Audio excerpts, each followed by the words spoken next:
জান্নাতি হুরদের স্তনের দিকে তাকাইলে জান্নাতি যুবকেরা পাগল হয়ে যাবে। সুবহানাল্লাহ। সূরাতুন নাবার ভিতরে আল্লাহ রাব্বুল আলামিন বলেছেন, ওই জান্নাতি হুরদের সৌন্দর্য এত বেশি হবে, আল্লাহ রাব্বুল আলামিন বলেন ওয়া কাওয়াইবা আতরাবা। জান্নাতি হুরেরা তারা সমবয়স্ক হবে। এই জান্নাতি হুররা এত সুন্দর হবে, তাদের স্তনগুলি উঁচু হবে, সুডৌল হবে। জান্নাতীরা ওয়া কাওয়াইবা, জান্নাতি হুরদের স্তনের দিকে তাকাইলে জান্নাতি যুবকেরা পাগল হয়ে যাবে। সুবহানাল্লাহ। ইসলাম ধর্মটা তো আগে আসে নাই পৃথিবীতে, তার আগে আরো অনেক ধর্ম আসছে। তো এখন একজন মানুষ একটা মিথ্যার জন্য যুদ্ধ করে, প্রাণ নাশ করে, হাজার হাজার মানুষের বিরুদ্ধে যুদ্ধ করে এত ভালোভাবে সুন্দরভাবে এই পৃথিবীতে ইসলামটাকে কায়েম করলো একটা মানুষ, না শুধু না না, একটা। একটা মানুষ তো না, একটা মানুষ তো না। কে বলছে আপনাকে একটা মানুষ? মোহাম্মদের তো চেলা চামুন্ডা কিছু হয়েছিল, এবং সে আরব হ্যাঁ, অঞ্চলের হাতে যতগুলো গোনা ডাকাত কয়েক। আছে। কথার মাঝখানে কথা বলেন না, কথা কথা শুনেন। মোহাম্মদ হুম, ছিল কিছু চেলা চামুন্ডা আরবেই, মক্কাতেই জোগাড় করছিল, যেমন আবু বকর, ওমর, ওসমান, আলী, এরকমের কিছু মানে চেলাচামুন্ডা মক্কাতেই জোগাড় করছিল। তারপরে সেখানে যখন লাথি খায়, যখন মক্কা থেকে তার পালায় যেতে হইলো মদিনায়, মদিনায় গিয়ে সে ডাকাত জোগাড় করা শুরু করলো। ডাকাত যেগুলো হচ্ছে আরব বেদুইন যারা ছিল, সেই বেদুইন গোত্রগুলা বিভিন্ন জায়গাতে ডাকাতি করত। এই আরব বেদুইন অনেক গোত্রের কাজই ছিল, মূল কাজই ছিল অন্য কাফেলা ডাকাতি করে জীবন যাপন করা। তাদের পেশাই ছিল, তাদের গোত্রের পেশায় ছিল অন্যের কাফেলা, বাণিজ্য কাফেলা গুলাকে ডাকাতি করা। মোহাম্মদ মদিনায় গিয়ে সেই সমস্ত ডাকাতগুলারে একত্রিত করলো, যে ডাকাতগুলা বিভিন্ন জায়গায় ডাকাতি ডোকাতি করত, মারামারি করত। এবং মোহাম্মদ তাদেরকে লোভ দেখাইলো, তোমরা যদি আমার পক্ষে যুদ্ধ করো, আমার পক্ষে জিহাদ করো, তাইলে তোমরা মাইয়া মানুষ পাবা। কাফেরদেরকে মাইরা আমরা ওদের মা বেটিকে গনিমতের মাল বানায় আমরা ধরে নিয়ে আসমু, তখন ওদের সাথে তোমরা সেক্স করতে পারবা, তোমরা মজা লইতে পারবা। হ্যাঁ, তোমরা ভালো মতো, তোমাদেরকে অনেক মানে বেডি দিমু, অনেক দাসী দিমু, এগুলো তোমরা ঘরে রাখবা, ঘরে রেখে তুমি তাদের সাথে করতে পারবা। এই লোক, এবং যদি তোমরা মরে যাও, তোমরা যদি আমার পক্ষে জিহাদ করতে গিয়ে মরে যাও, তাহলে তোমরা কিয়ামতের ময়দানে আল্লাহ পাক তোমাদের 72টা কইরা হুর দিব, সেগুলোর সাথে তোমরা ঠাপা ঠাপ করতে পারবা। হুম। এই যে লোভ, নারীর লোভ, এটা হচ্ছে খুবই মানে মানুষের মানে যারা হচ্ছে গিয়ে ডাকাত, যারা হচ্ছে মানে বদমাইশ, যারা হচ্ছে লুচ্চা, এদের সবচেয়ে লোভনীয় বস্তু হইতেছে নারী মাংসের লোভ, নারীর লোভ। হ্যাঁ, নারীর লোভ দেখাইলে লম্পট গুলা, লুচ্চা লম্পট গুলার মাথার ঠিক থাকে না, তখন তারা পাগলের মতো গিয়ে যুদ্ধ করে। মোহাম্মদ দেখলো যে এই লোভটা দেখাই দিতে পারলে, মানুষের ডাকাত গুলারে এই লোভটা দেখাইতে পারলে তোমরা দুনিয়াতে 4টা বিবি রাখতে পারবা এবং অসংখ্য দাসী রাখতে পারবা, আর পরকালে গিয়া তোমরা 72টাকে ওরা হুরের সাথে ঠাপাঠাপ করতে পারবা, খালি ঠাপাঠাপ করবা, সারাদিন খালি ঠাপাঠাপ করবা, 72,000 বছর ধরে তোমরা এক মিনিট, এক মিনিট, ঠাপাঠাপ ভাই করবা। ভাই ভাই, এই এই ঠাপা ঠাপ কি আপনার কোনো পুস্তকে পাইছেন? হ্যাঁ, অসংখ্য কেতাবে এই জিনিসগুলো বর্ণনা আছে। আমরা তো রেগুলার এই জিনিসগুলো দেখাই ওই যে কিতাবগুলি কি কোনো ইসলামী কোনো শিক্ষা বোর্ড থেকে অনুমোদিত ওই কিতাবগুলি? ওগুলো হাদিসের ভিতরে আছে। শিক্ষা ইসলামিক কোনো ইসে অনুমোদিত না, মানে এগুলো হাদিসের ভিতরে আছে। হাদিস হাদিস তো কে লিখছে? ইস- হাদিস কে লিখছে? হাদিস কে লেখছে মানে, হাদিস তো মানে মোহাম্মদের সাহাবীরা বর্ণনা করে গেছে সেই হাদিসগুলা। মোহাম্মদ সাহাবীরা তো আছিল, কাফেররাও সাহাবী আছিল। কাফেরদের থেকে তো হাদিস না হয় না, যে রে বলদ কোথাকার, আরে বলদ কোথাকার, বলদ কোথাকার, মানে বলদা সুনা তাহলে হাগা ভাই, বলদা, ভাই আরে ভাই সুনা হাগা বলদা, চুপ থাক বেটা, ছাগল কোথাকার। কাফেরদের থেকে কি হাদিস লওয়া হয়? বলদা কোথাকার, বলদার বাচ্চা বলদা, মানে সুনা হাগা মুমিন। কাফেরদের থেকে কি হাদিস লওয়া হয়? এটা তুই শুনছস কোনোদিন? তোর বাপের জন্মে তুই দেখাইতে পারবি যে কাফেরদের থেকে হাদিস লওয়া হয়েছে? বলদা কোথাকার মানে, তোরা তো তোর অশিক্ষিত মূর্খ বলো, তোরা মানে কথা বলতে জানোস না, একটা কথা মানে করতে পারোস না, তোর তোদের মাথায় ঢুকে না এগুলা। বলদা কোথাকার মানে সুনা হাগা বলদ এক একটা, মানে কাফেরদের থেকে গিয়া হাদিস লইছে মানে। ইমাম বুখারী গিয়া কাফেরদেরকে, ওই কাফের ভাই আহেন আনতে ভাই, একটা হাদিস কয়ে জানতো দে ভাই, কি আপনি হাদিস কইবেন? ইমাম বুখারী গিয়া কাফেরদের থেকে হাদিস লইছে। হালা বলদ কোথাকার, মানে সুনাহাগা বলদামির একটা সীমা আছে ভাই। এত বলদ মানসিক কিভাবে হয়, এত বলদ মানসিক কিভাবে হয়, এটাই তো বুঝি না ভাই। সুনাহাগা মুমিনদের বুদ্ধি কত, বুদ্ধি কত ভাই। হাদিস তো কাফেররা কইছে, কাফেররা বলতে পারে, ও কাফেররা বলতে পারে, আরে কাফেররা কোরআনের ভিতরে আছে, হাদিসের ভিতরে আছে যে উঁচা উঁচা স্তনের হুর দিব। হ্যাঁ, উঁচা উঁচা স্তনের হুর দিব আমরা দেখি। পৃথিবীর মানে প্রখ্যাত আলেমদের বক্তব্য আমরা এখন একটু দেখে নিই যে মোহাম্মদ এই যে লোভ দেখাইতো মানুষের, যে হুর এবং গেলমান দিব, ওদের সাথে ঠাপাঠাপ করতে পারবো। আচ্ছা, আমরা শুনি কোরআনে কি বলা আছে এবং কোরআনের সেই আয়াতের তাফসির কি করা আছে সেই জিনিসটা আমরা একটু শুনি প্রথমে। এবং নব্য যুবক সমবয়সিকা নব্য যুবতী তাদের জন্য রয়েছে। হুরে ইন, সমবয়সিকা নব্য যুবতী তাদের জন্য রয়েছে। এই তো ভাব অর্থ করলাম, কিন্তু শাব্দিক অর্থগুলি বলে দিই। কাওয়াইব, কাবাতুনের বহুবচন, কাবাতুন নির্বচন হচ্ছে কাওয়াইব, তো বা কাইবাতুন। তো এই কাফ আইন বা এর মানে হচ্ছে কোন উঁচা স্থান, কোন উঁচা স্থান কি বলা হয়? কাব বলা হয়। এই জন্য কাবা ঘরকে কাবা ঘর বলা হয়। কাবা ঘর কেন বলা হয়? কারণ এই ঘরটা কত উঁচা এখন অন্যান্য ঘরের তুলনায়। যেই সময় কাবা নির্মিত হয়েছিল, আর যখন মক্কাতে অন্যান্যদের ছোট ছোট কোন ঘর ছিল 1400 বছর আগে, তখন কাবার যেহেতু উঁচা এরকম ঘর ছিল না, কত উঁচা দেওয়া দিচ্ছেন না? জি হ্যাঁ, এই যে কাবাকে কাবা বলা, এটা একটা দিক। দ্বিতীয় দিক, কাবা মর্যাদার দিক থেকে এটা হচ্ছে সুউচ্চ ঘর, মর্যাদার দিকে কি হচ্ছে? সুউচ্চ ঘর, সেজন্য কাবাকে কাবা বলা হয়। আচ্ছা, আমাদের টাকনাকে কি বলা হয়? এই কাব বলা হয়। জানা আছে না কেন টাকনা কোনটা? এই যে পায়ের দুই সাইডে যে উঁচা হাড্ডি, এই সাইডে বেড়ে আছে, আর এইদিকে দুই সাইডে যে উঁচা হয়েছে, আপনার ডান দিকে বাম দিকে দেখবেন। যখন উজু করছেন, উজুতে কতটা পা ধুইতে হবে আল্লাহ বলছে আরজুলাকুম ইলাল কাবাইন, তোমাদের পাগুলিকে ধৌত করো। দুই টাকনা পর্যন্ত, এক টাকনা কিন্তু আল্লাহ বলেন। তাহলে বোঝা গেল যে প্রত্যেকটা পায়ে কি রয়েছে? দুটো কাব রয়েছে। দ্বিবচন তাসনিয়া আল্লাহ বলছেন কাবাইন, একটা এইদিকে উঁচা হাড্ডি আর একটা এইদিকে উঁচা হাড্ডি। জি হ্যাঁ, এই উঁচা হাড্ডির কারণে এই হাড্ডিগুলোকে কি বলা হয়? কাব বলা হয়, কাবাইন বলা হয়। তো এমন তাদের জন্য ষোড়শী যুবতী, নব্য যুবতী রয়েছে, যাদের স্থানগুলি উঁচু হবে আর নতমুখী হবে না। কি হবে না? নতমুখী হবে না। কারণ মানুষের প্রকৃতি হচ্ছে, স্বভাব হচ্ছে একটা পুরুষের নারীর দিকে আকর্ষণ আছে। আর সেই ক্ষেত্রে যদি সেটা নতমুখী হয় স্থান, তাহলে সেটা আকর্ষণীয় নয়। পক্ষান্তরে সেটা যদি নতমুখী না হয়, তাহলে সেটা কি আকর্ষণীয়, বড় স্থান আকর্ষণীয়। তাই আল্লাহ রাব্বুল আলামিন জান্নাতি রমণীদের, জান্নাতে যে সব নিয়ামত জান্নাতীদের আল্লাহ দেবেন, হুরে ইন, তাদের কথা বলতে গিয়ে এই গুণটি উল্লেখ করেছেন। আচ্ছা, আমরা দেখলাম যে এই কি নিয়ামতের কথা। আমরা উপরে যেই এই ভিডিওর উপরে রেফারেন্স গুলো দেওয়া আছে, আমরা আরেকজন আলেমের বক্তব্য শুনি। জান্নাতি হুরদের স্তনের দিকে তাকাইলে জান্নাতি যুবকেরা পাগল হয়ে যাবে। সুবহানাল্লাহ। সূরাতুন নাবার ভিতরে আল্লাহ রাব্বুল আলামিন বলেছেন, ওই জান্নাতি হুরদের সৌন্দর্য এত বেশি হবে। আল্লাহ রাব্বুল আলামিন বলেন, ওয়া কাওয়াইবা আতরাবা, জান্নাতি হুরেরা তারা সমবয়স্কা হবে। এই জান্নাতি হুররা এত সুন্দর হবে, তাদের স্তনগুলি উঁচু হবে, সুডৌল হবে। জান্নাতীরা ওয়া কাওয়াইবা, জান্নাতি হুরদের স্তনের দিকে তাকাইলে জান্নাতি যুবকেরা পাগল হয়ে যাবে। সুবহানাল্লাহ। সম্মানিত ভাইয়েরা আমার, কাবুন, কাওয়াইবা শব্দটা কাবুন থেকে এসেছে। কাবুন হচ্ছে ওইটা যেটা সমতল ভূমির চাইতে একটু উঁচু হয়, যেমন কাবা শরীফকে কাবা বলা হয়।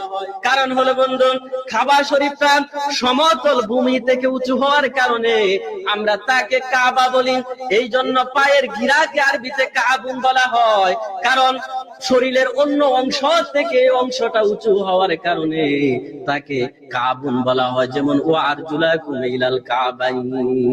সম্মানিত ভাইরা আমার, কাবুন থেকে এসেছে কাইবাতুন শব্দের বহুবচন হচ্ছে কাওয়াইবা। আল্লাহ রাব্বুল আলামিন বলেছেন, জান্নাতি হুরদের স্তনগুলো উঁচু হবে, সুদর্শন হবে, দেখতে মন চাইবে। কারণ হলো বন্ধু, আমরা দুনিয়ার জমিনের দিকে একটু লক্ষ্য করি। দুনিয়ার জমিনে যেই সমস্ত সুরসী সুন্দরী রূপসী নারীগুলো আছে, তাদের চেহারা অত্যন্ত সুন্দর, কিন্তু বুকের অংশটুকু যদি লেভেল হয়ে যায়, যদি সমান হয়, তার দিকে যুব সমাজের কোনো আকর্ষণ থাকে না। আল্লাহ রাব্বুল আলামিন মানুষের রুচি অনুধাবন করতে পারেন। এই জন্য আল্লাহ রাব্বুল আলামিন বলেছেন, জান্নাতের যে হুরদের ব্যবস্থা আমি আল্লাহ করে রেখেছি, তাদের বুকের অংশটা উঁচু হবে। সুবহানাল্লাহ। আচ্ছা, চমৎকার চমৎকার। আমরা মানে বক্তব্য শুনতেছি হুরেরা কিরকম হবে। আমরা আব্দুর রাজ্জাক বিন ইউসুফের কথা একটু শুনি। যুবক, তুমি মনে রেখো, জান্নাতের ওই মেয়েকে ভোগ করা যাবে না এই মেয়েকে চোখে ভোগ করে। জান্নাতের ওরা ব্যতিক্রম নারী, ওরা জান্নাতের ব্যতিক্রম নারী। ওদের ব্যাপারে আল্লাহ তাআলা বলেছেন, ওদের ব্যাপারে আমাদের নবী মুহাম্মদ সাল্লাল্লাহু আলাইহি ওয়াসাল্লাম বলেছেন, জান্নাতের মেঝেটা হচ্ছে সোনা রূপা দ্বারা তৈরি, দেওয়াল ছাদ হচ্ছে হীরা মুক্তা মাণিক্য দ্বারা তৈরি, চতুর্দিকে রেশমি কাপড় লাগানো আছে, আপনার জন্য গালিচা সেট করা আছে, গালিচার উপরে রেশমি চাদর দেওয়া আছে, আপনার জন্য সোফা সেট করা আছে। আপনি বসলে আপনার সামনে 72 থেকে 73 জন নারী এসে বসবে। ওরা এত সুন্দরী, ওরা এত সুন্দরী, ওরা এত সুন্দরী। আল্লাহ তাআলা কথা বলেন, এগুলা বন্ধ করেন, কথা বলেন। ঝিনুকের মধ্যে লুকানো মুক্তা। আল্লাহ বলছেন যে ওরা এত সুন্দরী, ওরা এত সুন্দরী, ওদেরকে দেখলে মনে হবে যে ছড়ানো ছিটানো মাণিক্য। আল্লাহ বলছেন যে ওরা এত নরম, ওরা এত নরম, ওরা এত নরম যে ডিমের খোসা এবং সাদা পদার্থের মধ্যে ডিমের কুসুম এবং ডিমের খোসার মধ্যে যে সাদা পদার্থটা রয়েছে, ডিমের কুসুম এবং খোসার মধ্যে যে সাদা পদার্থটা রয়েছে, এটা যত নরম জান্নাতের মহিলারা তত নরম। তাহলে আপনাকে আমি বুঝাতে পারবো তারা কত নরম। মহান আল্লাহ বলছেন যে ওয়াকাওয়াইবা আত্রাবা, স্ফীত বক্ষে, গোলাকার বক্ষের অধিকারিণী। 15-16 বছরের মেয়েরা যেমন হয়, তো মেয়েদের তো ওদের সাথে তুলনা করা যাবে না। এরকম বক্ষের অধিকারিণী তারা। মাথায় লম্বা লম্বা কুচকুচে কোকড়া কোকড়া চুল, সুন্দর হওয়ার জন্য যত গুণ আছে সব গুণ তাদের ভিতরে। কোনোদিন তাদের পেশাব হবে না, কোনোদিন তাদের পায়খানা হবে না, কোনোদিন তাদের হায়েজ হবে না, কোনোদিন তাদের শরীর ময়লা হবে না, কোনোদিন তাদের কাপড়ে ময়লা হবে না। সব সময় তারা একই রকম থাকবে। 72 থেকে 73 জন নারী সামনে এসে বসবে। ইতিমধ্যে একজন এসে বলবে অবশিষ্ট, আসসালামু আলাইকুম। আপনি বলবেন ওয়ালাইকুম আসসালাম। তারপর আপনি বলবেন মানান্তি, তুমি কে? তখন ও বলবে আনাল মাজিদা, আমি হচ্ছি বেশি অবশিষ্ট। আপনি তার মুখের দিকে তাকাবেন, তার মুখের দিকে তাকালেই আপনার পুরো চেহারাটা আপনি তার গালে দেখতে পাবেন। তার গাল কত স্বচ্ছ। অবশিষ্টের গাল যদি এত স্বচ্ছ হয়, তাহলে আগে থেকে বসে আছে যারা, তাদের গাল কত স্বচ্ছ। কি দিয়ে বুঝায় আপনাকে আমি জান্নাতের নারী কত সুন্দরী? এই পর্যায়ে থাকতে থাকতে তারা একবার বলে উঠবে, নাহনুল ফালানা বাসো অনানো রাজিয়াত ফালানাস খাতো তুবালে মান কানা লানা ওয়া কুন্না লাহু। পায়ের সনসন ঘুंघरू जमजम पंजे पंजे फेंकेंगे, पहन के साड़ी लाल कुमारी उसको बेहस्तों को सजावेंगे, जैसे कबूतर लोटन लोटे वैसे लोटन लोटावेंगे। पायर सनसन घुंघरू जमजम पंजे पंजे फेंकेंगे, पहन के साड़ी लाल कुमारी उसको बेहस्तों को सजावेंगे, जैसे कबूतर लोटन लोटे वैसे लोटा लोटावेंगे। স্বামীকে আমরা চিরস্থায়ী। আচ্ছা, আমরা দেখলাম এই যে আব্দুর রাজ্জাক বিন ইউসুফের। এবার আমরা আরেকজন আলেমের বক্তব্য শুনি। এই আলেম কি বলে শোনেন আপনারা। ঠিক এরকমই ফেরেশতারা বলবে, শুধু মনে মনে বলেন। এবার বলবে, মনে মনে বলবে, আল্লাহ আমি ওই নারীকে চাই। ওই নারী দৌড়াই আইসা আপনার হাত ধইরা বলবে, চলো তোমার বাড়ি যা। এবার বাড়িতে যায় কি করবেন? ছোট বাচ্চারা আছে, তগলেকে সবকিছু ভাঙ্গা কম যায় না, বিপদে পড়ছি। এই জন্য বড়দেরকে একটু বোঝানোর জন্য বলতেছি, ইঙ্গিতে বুঝা নিয়েন। ওই নারীকে বাড়িতে নিয়ে যাওয়ার পরে আপনি কি খালি ছায়া থাকবেন? দিশি রে তুমি কত সুন্দর রে, খালি ছায়া থাকবেন? না না না, শুধু তাকায় থাকবেন না, ইঙ্গিতে বুঝা নিয়েন। আল্লাহ বলবেন, বান্দা কয় মিনিট চাস? আপনি বলবেন, আল্লাহ দুনিয়াতে 5 মিনিটই পারতাম না, এখন তুমি যা দাও আলহামদুলিল্লাহ 5 ঘন্টা দিলে তো ভালোই হয়। আল্লাহ বলবে, না না না, 5 মিনিটেরও দরকার নাই, 5 ঘন্টারও দরকার নাই, 5 দিনেরও দরকার নাই, 5 সপ্তাহেরও দরকার নাই, 5 মাসেরও দরকার নাই, 5 বছরেরও দরকার নাই, 500 বছরেরও দরকার নাই, 5000 বছরেরও দরকার নাই। এক একজন বিবি সাহেবের সাথে 52,000 বছর পর্যন্ত সময় লাগাবি, তোদের শরীরের মধ্যে কোনো দুর্বলতা আসবে না। 52,000 বছর পর্যন্ত সময় লাগাবি, কোনো দুর্বলতা আসবে না। 52,000 বছর পরে করে গেলাম করে, না না না না, ওইভাবে না। 52,000 বছর পরে আপনার শরীরে দুর্বলতা আসবে, বুঝছেন তো? বুঝছেন তো? আলহামদুলিল্লাহ। বড়রা বুঝছেন তো? আলহামদুলিল্লাহ। 52,000 বছর পরে শরীরে দুর্বলতা আসবে না, প্রশ্নই আসে না। 52,000 বছর পরে যুবক যৌবন মনে হবে যেন আরো এসে গেছে। সুবহানাল্লাহ। আরে 5 মিনিটের পিছনে ছুটি, অথচ 52,000 বছরে আমরা লাথি দিয়ে ফেলাই দিছি। ঠিক না? ঠিক। কোনটা দরকার? 52,000 বছর দরকার। আপনি চাইলে আরো বেশি, আরো বেশি। আরে দুনিয়ার ইতিহাসই তো, দুনিয়া সৃষ্টিই তো এখনো, যদি হিসাব করা শুরু করি আব্বাজান আদম থেকে নিয়ে, দুনিয়ার সৃষ্টিই তো এখনো 52,000 বছর। আচ্ছা, আমরা শুনলাম এই আলেমদের বক্তব্য শুনলাম, এবং কোরআনে ওই যে জিনিসটা লেখা আছে, কোরআন থেকে আমরা দেখে নিতে পারি যে কোরআনে এই জিনিসটা খুব স্পষ্টভাবে বলা আছে যে হুরি দিবে, কুমারী হুরি দিবে, ভার্জিন হুরি দিবে। এবং তাফসির ইবনে কাসিরে এই জিনিসটা বলা আছে যে এটার ব্যাখ্যাতে যে এটার অর্থ হচ্ছে উন্নত বক্ষ বিশিষ্টা নবযৌবনা সমবয়স্কা হুর, অর্থাৎ জান্নাতে মুত্তাকি দিগকে এইসব দেওয়া হইবে। নিচে আরো বলা আছে, তোমরা কি বর্ষণের আকাঙ্ক্ষাকারী? তখন সমবয়স্কা সুডল স্তন বিশিষ্টা হুর বর্ষণ করিবে। ইবনে আব্বাস বলেন, ইবনে আব্বাস হচ্ছে মুহাম্মদের অত্যন্ত ঘনিষ্ঠ সাহাবী এবং ইসলামের অত্যন্ত বড় একজন মানে দিকপাল। তাই তিনি বলেন অর্থ পানপাত্র। নিচে এবার আমরা রিয়াজুস সালেহিন গ্রন্থ থেকে একটা হাদিস দেখে নিই। এটা একটা সহি হাদিস। এটার বর্ণনাকারী হচ্ছে আবু মুসা আল আশারি, অত্যন্ত বিখ্যাত সাহাবী, কোনো কাফের সাহাবী না। 1894 নম্বর হাদিসে বলা আছে, আবু মুসা আশআরী রাদিয়াল্লাহু আনহু হতে বর্ণিত, নবী সাল্লাল্লাহু আলাইহি সাল্লাম বলেছেন, নিশ্চয়ই জান্নাতে মুমিনদের জন্য একটি শূন্য গর্ভ মতির তাঁবু থাকবে। ভাই একটু আলোচনা করবেন। ভাই এই সুনাহাগা আপনি সুনাহাগার মতো থাকেন, কথার এইসব মাঝখানে কথা বলেন না। আমি যখন দলিল দেখাচ্ছি সেই দলিলগুলা আপনার তো এইগুলো বুঝবেন না, এগুলা কি দেখাচ্ছি? রেফারেন্স দরকার নাই।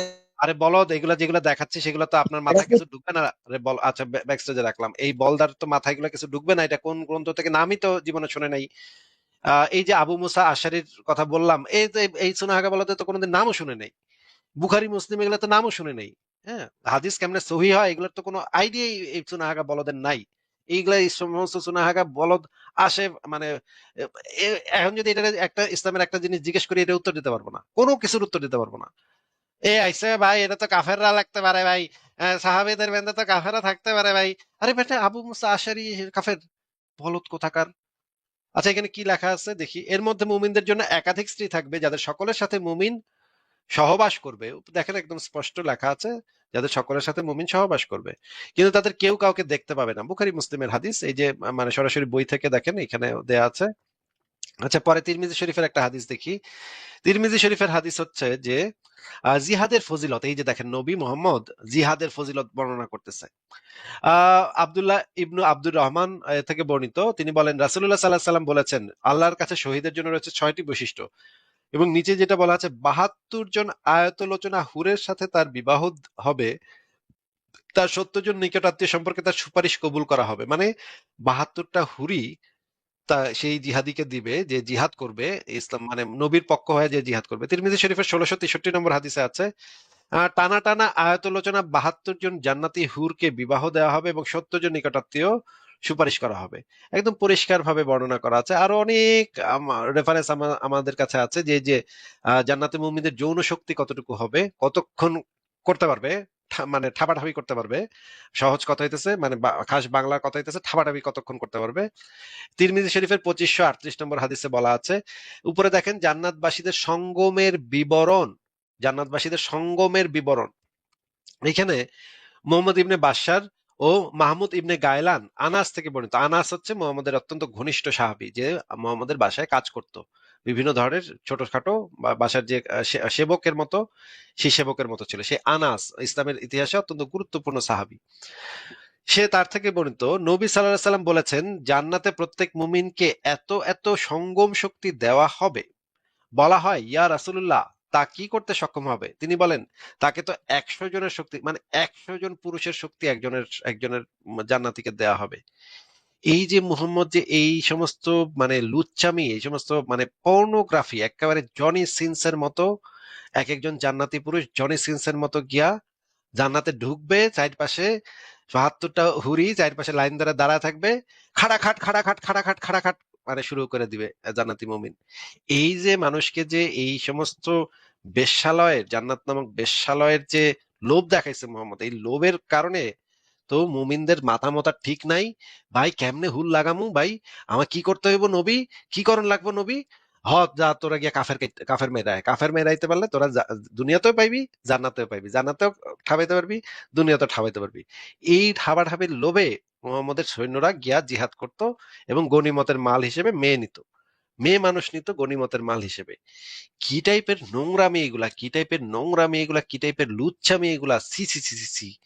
মানে এই রকমের মানুষকে, এইগুলার লোভ দেখায় মানুষকে দিয়ে জিহাদ করায়, ছি ছি ছি ছি ছি। এইগুলার কোনো মানে কোনো, এগুলা তো ভাই নোংরা জঘন্য ব্যাপার স্যাপার। মানে এত মানুষের এত এই ভাদ্র মাসের পাগলা কুত্তার মতো এই সাহাবীরা গিয়া তখন কাফেরদের উপরে ঝাঁপায় পড়তো ওদের মাইয়াদেরকে রেপ করার জন্য। এই এখন যুক্ত করতেছে সাইফ, এই যে আপনাকে যে এই দলিলগুলা দেখাইলাম, এগুলা কি কিছু আপনি বুঝছেন? এগুলা কি, এগুলা কোন? এগুলা সব ভুয়া ভাই, এগুলা সব সব ভুয়া? ভুয়া। আচ্ছা ভুয়া, যে কারণ এগুলা যে সব ভুয়া, তাই এটা একটু প্রমাণ করেন তো এটা ভুয়া। হ্যাঁ, আমি প্রমাণ করতেছি, একটু শুনেন, আমি প্রমাণ দিচ্ছি আপনাকে। দলিল দিয়ে আপনার মুখের কথা দিয়ে তো প্রমাণ হবে না, দলিল দিয়ে হ্যাঁ, প্রমাণ করুন, একটা দলিল দেন। আপনাকে প্র্যাকটিক্যাল প্রমাণ দিচ্ছি। প্র্যাকটিক্যাল না, প্র্যাকটিক্যাল কোনো প্রমাণ আপনার কাছে চাচ্ছি না ভাই। কি চাচ্ছি সেটা আগে বলদ বলদ কথাকার, সেটা আগে শুন, তারপর কথা আপনি কন। হ্যাঁ? একটু বোঝার আরে আবার আবার বলদা কথাকার আবার কথা বলে মাঝখানে।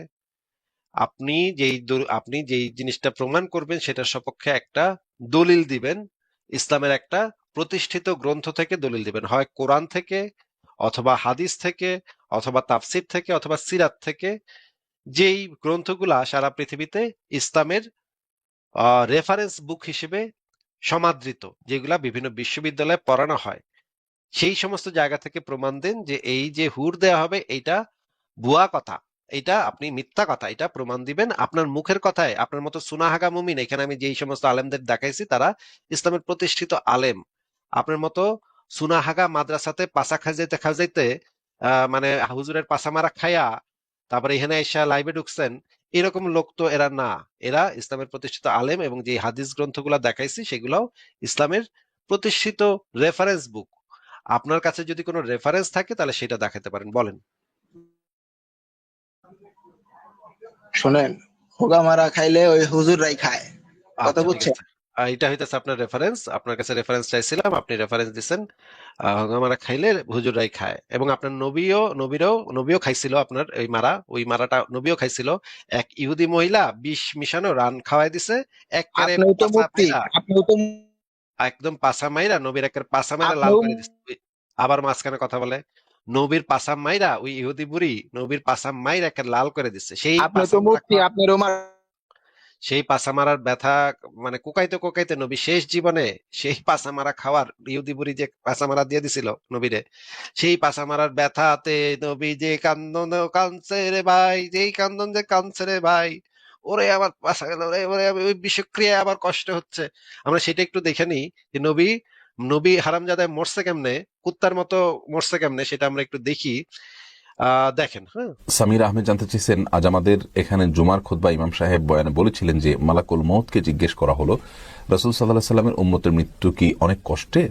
উত্তরে তিনি বললেন, যদি কেউ সারা জীবন রাসূল সাল্লাল্লাহু আলাইহি ওয়াসাল্লাম সুন্নাহর উপরে পার করে তবে তার মৃত্যু হবে কোনো শিশু যখন মায়ের দুধ পান করতে করতে ঘুমিয়ে পড়ে সেরকম। এ কথা কি সঠিক? বোন সামিরা, দেখুন, ইমানদারের মৃত্যু অত্যন্ত আরামের সাথে হবে, এটি বিভিন্ন হাদিস দ্বারায় বর্ণিত রয়েছে। আর ফাসিক, আল্লাহর অবাধ্য ব্যক্তির মৃত্যু অত্যন্ত কষ্টের সাথে হবে। তার রূহ যখন বের হবে তখন তিনি অনেক বেশি কষ্ট অনুভব করবেন। আর ইমানদার তিনি টেরি পাবেন না, অত্যন্ত আরামের সাথে তার রূহ কবজ করা হবে। এ বিষয়টি বিভিন্ন হাদিস দ্বারা প্রমাণিত। আল্লাহ রাসূল সাল্লাল্লাহু আলাইহি ওয়াসাল্লাম সুস্বাস্থ্যের জন্য আজওয়া ডেট, যেটা আজওয়া খাবার, আজওয়া আল মাদিনা, মদিনার যে আজওয়া খেজুর, এটা খেতে বলেছেন।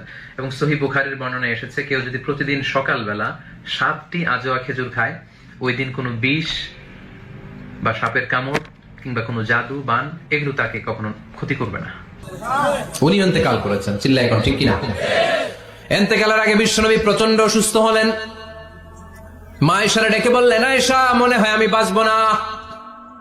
ওই যে খায়বার বিজয়ের দিন, খায়বার দুর্গ বিজয় করার পরে এক ইহুদি মহিলা আমার দাওয়াত দিয়েছিল। ওই দাওয়াত খেতে যাওয়ার পরে গোশতের মধ্যে বিষ মাখানো হয়েছিল রে আয়েশা। ওই বিষ মাখানো খাসির গোশত খেয়ে যে ব্যথা আমার পেটে উঠেছিল, আজ আবার সেই ব্যথা উঠেছে। বিশ্ব নবী ওই বিষ খাওয়ানো গোশতের কারণে ইন্তেকাল করেছেন। বুখারীর বর্ণনায় এসেছে, কেউ যদি প্রতিদিন সকালবেলা 7টি আজওয়া খেজুর খায়, ওই দিন কোনো বিষ বা সাপের কামড় কিংবা কোনো জাদু বান এগুলো তাকে কখনো ক্ষতি করবে না। বিষ্ণুই বললেন পানি আনো। বিষ্ণুনবী পানি দিয়ে ওযু করলেন। ওযু করে কয়েকজন সাহাবীকে ধরে উঠতে চাইলেন, আবার খপাস করে বেহুশ হয়ে পড়েছেন। আসিফ ভাই, কথা বিষ্ণুনবী উঠতে শুনেন, পারে না। কথা আবার বলেন, বললেন কথা ঠান্ডা পানি আনো। পানির ভেতরে বিষ্ণুনবী 2 হাত ঢুকিয়ে দিয়ে ঠান্ডা ভিজা হাত দিয়ে চেহারার মধ্যে মাসে করলেন আর বললেন, ইন্নালিল মাউতি লাসাকারাত, হায় রে মৃত্যুর কি যন্ত্রণা। দেখুন, ইমানদারের মৃত্যু অত্যন্ত আরামের সাথে হবে, এটি বিভিন্ন হাদিস দ্বারায় বর্ণিত রয়েছে। আর ফাসিক, আল্লাহর অবাধ্য ব্যক্তির মৃত্যু অত্যন্ত কষ্টের সাথে হবে। হায় রে মৃত্যুর যে কি কষ্ট। ও মিয়া, বিশ্বনবী যদি মৃত্যুর কষ্টে কাতরায়, আমাদের অবস্থা কি? আমাদের নসিবে কি আছে? আল্লাহ তুমি বাঁচাও, পড়ে না আমি। দেখুন, ইমানদারের মৃত্যু অত্যন্ত আরামের সাথে হবে, এটি বিভিন্ন হাদিস দ্বারায় বর্ণিত রয়েছে। আর ফাসিক, আল্লাহর অবাধ্য ব্যক্তির মৃত্যু অত্যন্ত কষ্টের সাথে হবে। বিশ্বনবী কাঁদছেন, সাহাবারা একের পর এক দেখতে আসে, কান্নার রোল পড়ে গেল চারদিকে। বিশ্বনবীর কলিজার টুকরা নয়নের পুটুলি সাইয়্যিদাতুনা ফাতিমা বিশ্বনবীর কান্না সহ্য করতে পারে না। বিশ্বনবীকে ধরে সাইয়্যিদাতুনা ফাতিমা কান্নাকাটি শুরু করে দিলেন আর বললেন, ওয়া কুরবাবা, ওয়া কুরবাবা, হায় হায় আমার বাবার কি কষ্ট, আমার বাবার কি কষ্ট হচ্ছে। বিশ্বনবী বললেন, ফাতেমা তুমি কেঁদো না, আমার কষ্ট আজকের পরে আর থাকবে না। দেখুন, ইমানদারের মৃত্যু অত্যন্ত আরামের সাথে হবে, এটি বিভিন্ন হাদিস দ্বারায় বর্ণিত রয়েছে। আর ফাসিক, আল্লাহর অবাধ্য ব্যক্তির মৃত্যু অত্যন্ত কষ্টের সাথে হবে। আচ্ছা, আমরা এই যে জিনিসটা দেখলাম যে নবী মানে পাসামারা খায়া নবীর মৃত্যুটা কেমন হয়েছে, কুত্তার মতো খতখত খতখত করতে করতে বমি টমি কইরা একাকার কইরা মরছে।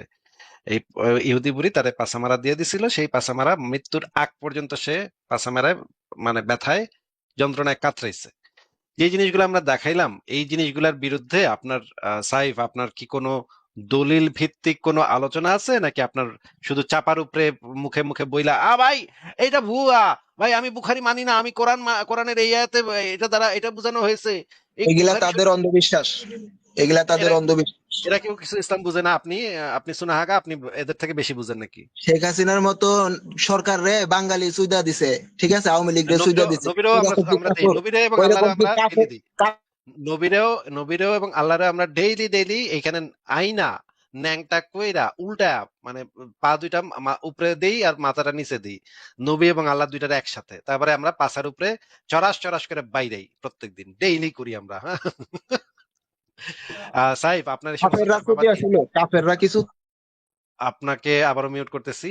আপনাকে শেষ সুযোগটা দেওয়া হচ্ছে, আপনার যদি রেফারেন্স ভিত্তিক দলিল ভিত্তিক কোনো আলোচনা থাকে বা কোনো আর্গুমেন্ট থাকে, আপনি যদি কোনো আমাদের কথার বিরুদ্ধে যদি কিছু বলতে চান, আপনার মুখের কথাতে তো ভাই ইসলাম চলবে না। আপনি মনে করেন মুখে মুখে মানে হাতি ঘোড়া মাইরা ফেলতে পারে একজন মানুষ, হ্যাঁ, বুখারি মুসলিম সবাই মাইরা ফেললেন আপনি মুখে মুখে, আরে বুখারি কি বুঝে, আমি ইসলাম আমার থেকে বেশি বুঝে নাকি বুখারি, আরে সৌদি আরবের আল আজহার বিশ্ববিদ্যালয়ে অথবা সৌদি আরবের মদিনা বিশ্ববিদ্যালয় এরা কি বুঝে ভাই, আমার থেকে বেশি বুঝে নাকি? এটা আপনি আপনার চিপাগলিতে বইসা টঙের দোকানে বয়া বয়া এলাকার কিছু পাগল ছাগলের নিয়ে আপনি ওইখানে গিয়ে আলাপ করেন যে আরে ইমাম বুখারী ইসলামের কি বুঝে, আরে ইবনে কাসির ইসলামের কি বুঝে, আমি এর থেকে বেশি বুঝি, এই সমস্ত চাপাবাজি আপনি আপনার এলাকার টঙের দোকানে বসে করেন। এইখানে আলাপ করতে হইলে আপনার দলিল প্রমাণ লাগবে। আপনার কাছে কি কোনো দলিল প্রমাণ আছে নাকি শুধু চাপা বলেন? আপনার মতো চুতিয়া মার্কা দলিল আমার কাছে লাগবো না, ও, ঠিক আছে। ঠিক আছে ঠিক আছে, তাহলে আপনার তার মানে আমার কাছে দলিল নাই, আপনি যে খালি চাপার উপরে কইবেন যে আরে ইমাম বুখারী কিছু বুঝে, আরে ইমাম বুখারী কিছু বুঝে, ইবনে কাসির কিছু বুঝে, ইমাম মুসলিম ইসলামের কিছু বুঝে, ইবনে আব্বাস কি ইসলামের কিছু বুঝে, মুহাম্মদ কি ইসলামের কিছু বুঝে, আমি চুনাহাগা মুমিন, আমার নাম সাইফ আলী, আমি চুনাহাগা মুমিন, আমি টগের দোকানে বয়ে বয়ে ইসলাম সম্পর্কে বেশি জানি। তাই তো ভালো ভাই, আপনি তাইলে মানে এই টাইপের লোকের সাথে তো আমরা কথা বলি না ভাই, আপনি বেশি বুঝেন, এই টাইপের লোকের সাথে তো আলোচনা হয় না ভাই, সম্ভব না, কারণ দলিল প্রমাণ ছাড়া তো আলোচনা চলবে না। আপনি ইসলামের সম্পর্কে কোনো কিছু বললে তো আপনার দলিল দেখাইতে হবে। এবং আমরা যেটা দেখাইলাম, মোহাম্মদ মানুষকে, মেয়ে মানুষের লোভ দেখাইতো, গনিমতের মাল এবং দাসী, এই দুইটার লোভ দেখায় মানুষকে জিহাদ করতে অনুপ্রাণিত করতো। হ্যাঁ, এখন এই মায়া মানুষের লোভ ভাই, এটা তো মানে ভয়ঙ্কর লোভ। এই রকমের লোভ দেখাইলে তো মানুষে কুত্তা পাগল হয়ে যাবে। এই ভাদ্র মাসের কুত্তা পাগল গুলা পরে গিয়া কাফের কোফার কোপাকুপি শুরু করতো। এবং এগুলা তো ভাই সারা পৃথিবীতে মানে জঙ্গিগুলা সারা পৃথিবীতে তাণ্ডব করে মানে ইয়া করে রাখছে। এই যে মানে কি একটা খারাপ অবস্থা, এই যে হুরি লাগানোর জন্য মানুষ কতটা নিচে নামতে পারে চিন্তা করেন। মানে হুরির সাথে সহবত করবে এই জন্য এখন কাফের কোফার সব মেরে ফেলা, কি একটা অবস্থা।